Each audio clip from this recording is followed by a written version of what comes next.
ଭଲ ଅଛ? ଖାଇକି ସମସ୍ତେ ଆସିଛ? ପେଟ ଫୁଲ କରି ଖାଇଛ? ହଉ। ଆଜି କଣ ପଢିବା ଆମେ? ଆଜି ରଙ୍ଗ ଚିହ୍ନିବା। ରଙ୍ଗ ସମସ୍ତେ ଜାଣିଛ? ସମସ୍ତେ ଚିହ୍ନିଛ ରଙ୍ଗ? କହିପାରିବ ସମସ୍ତେ? ହଉ। ଆଜି ଆମେ ରଙ୍ଗ ଚିହ୍ନିବା। ଠିକ ଅଛି? ଏବେ ମୁଁ ଯାହାକୁ ଯୋଉ ରଙ୍ଗ ଦେଖେଇବି, ମୁଁ ଯାହା କହିବି ମୋ ସାଙ୍ଗରେ ସମସ୍ତେ ରଙ୍ଗ ଚିହ୍ନିବ। ଠିକ ଅଛି? ରଙ୍ଗ ଚିହ୍ନିବ। ଏଇଟା ହେଲା ହଳଦିଆ ରଙ୍ଗ। କି ରଙ୍ଗ? ଏଇଟା ହେଲା ନୀଳ ରଙ୍ଗ। କି ରଙ୍ଗ? କି ରଙ୍ଗ ଏଇଟା? ନୀଳ ରଙ୍ଗ। ଏଇଟା ହେଲା ସବୁଜ ରଙ୍ଗ। କି ରଙ୍ଗ ଏଇଟା? ସବୁଜ ରଙ୍ଗ। ଏଇଟା ହେଲା ଲାଲ ରଙ୍ଗ। କି ରଙ୍ଗ? ଲାଲ ରଙ୍ଗ। ଏଇଟା ହେଲା କମଳା ରଙ୍ଗ। କି ରଙ୍ଗ ଏଇଟା? କମଳା ରଙ୍ଗ। ଏଇଟା ହେଲା କଳା ରଙ୍ଗ। କି ରଙ୍ଗ ଏଇଟା? କଳା ରଙ୍ଗ। ଏଇଟା ହେଲା ବାଇଗଣୀ ରଙ୍ଗ। କି ରଙ୍ଗ?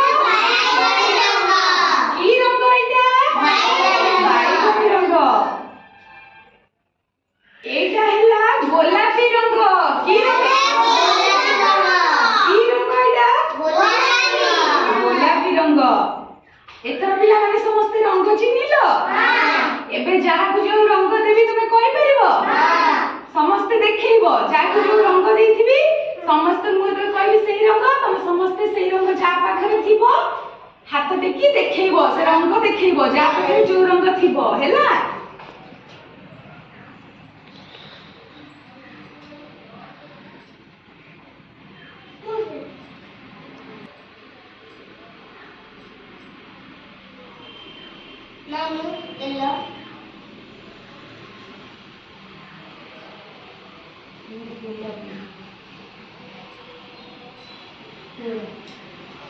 ସମସ୍ତେ ରଙ୍ଗ ପାଇଲ? ସମସ୍ତେ ରଙ୍ଗ ଗୋଟେ ଗୋଟେ ପାଇଛ? ପାଇଛ ନା ନାହିଁ? ଏବେ କହିଲ କଳା ରଙ୍ଗ କାହା ପାଖରେ ଅଛି? କଳା ରଙ୍ଗ।